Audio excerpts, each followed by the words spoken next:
Thank you President nekuburitsa sister yangu yabuda. She was supposed to come out in October.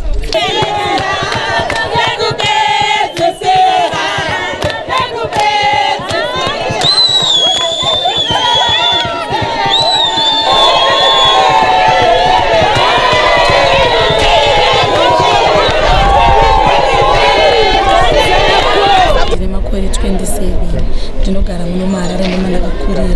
Ndakatongwa last year nemhosva yepickpocket but inonzi cell phone theft. Ndaiba mafoni saka ndakatongwa 2 years but ndazoseva 11 months. Saka nhasi tonza kufara zvikuru kuti mukuru wedu wenyika andirangarira ende atiregerera. Saka ndinongoti endawo zvangu nechingoti kune vanhu ndakatadzira sori zvenyu but Mwari vatiregerera. Tichingokumbira ruregerero mutiregererewo zvechokwadi takatadza.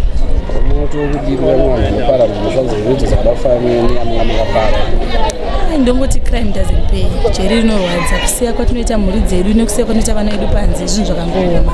Saka unoita unokwanisa kuita neupenyu hwako ungoitawo zvekuti urarame but usazoite zvokuba kuzi jeri rinorwadza. Jeri rinorwadza kusingaiti. Ndakatodzidza zvinhu 3. Ndakadzidza kugadzikuruka mameti, ndakadzidza kuruka tumabhegi totuti, ndikadzidzira futi kosi cutting and designing. Alright. Shoko ramunaro kuhurumende kana kuti kumutungamiri wenyika maererano nechirongwa ichi muzuva ranhasi reIndependence Day nderekuti kudii? Nongoti vaita basa nekutirangarira. Tichafunga kuti tichabuda takati wandei zvinorwadza tichisiya vamwe vedu tichavaona vakatitarisa but tinongotendawo kuti vatirangarira vaita basa zvikuru.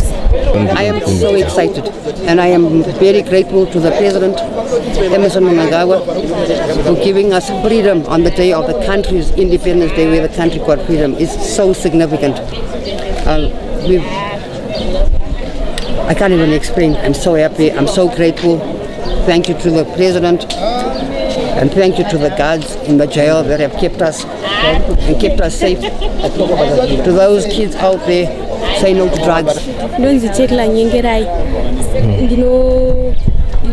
Mhosva ndakapindira munomu ndekurova mwana kumba ndaishanda kumabhuku namuchirinji pandarova mwana kumba pandaishanda pandasungiswa pandapika pandagara 4 months murimandi pandazotongwa 3 years ndatongwa 3 years mubva ndabvisirwa 1 pandasara ne2 ndozandakapika 2 years neibuda musi wa 14 June zvandine mufaro kuti ndabudawo senenze sipa yangu isati yasvika because ndanchirwadziwa nejeri jeri ranga richindirwadza saka ndazosvikawo pakubudawo neamnesty ndongoti Mwari aita hake napresident wedu aita hake watipa community service watipa amnesty.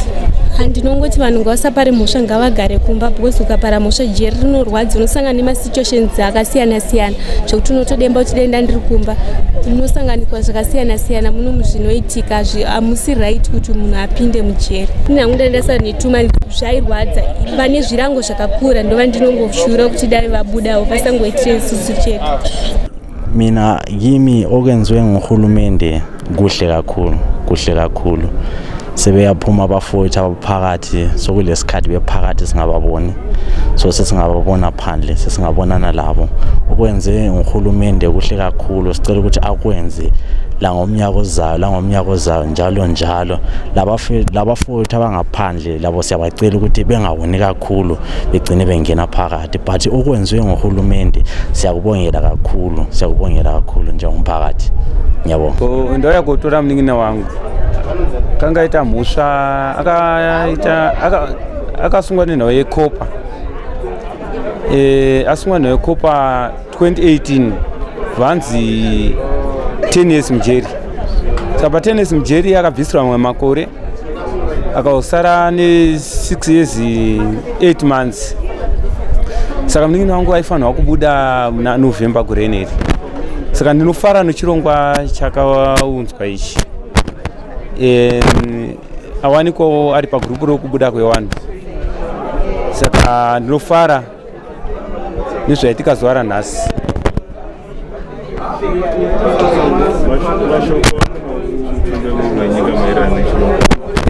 Ndinotenda mutungamiriri wenyika zvakanyanyisa nechirongwa chakadai chinotifadza ende muningi wangataura kuti mukoma zvinhu zvazvidzokererwa haichazozviite zvekare.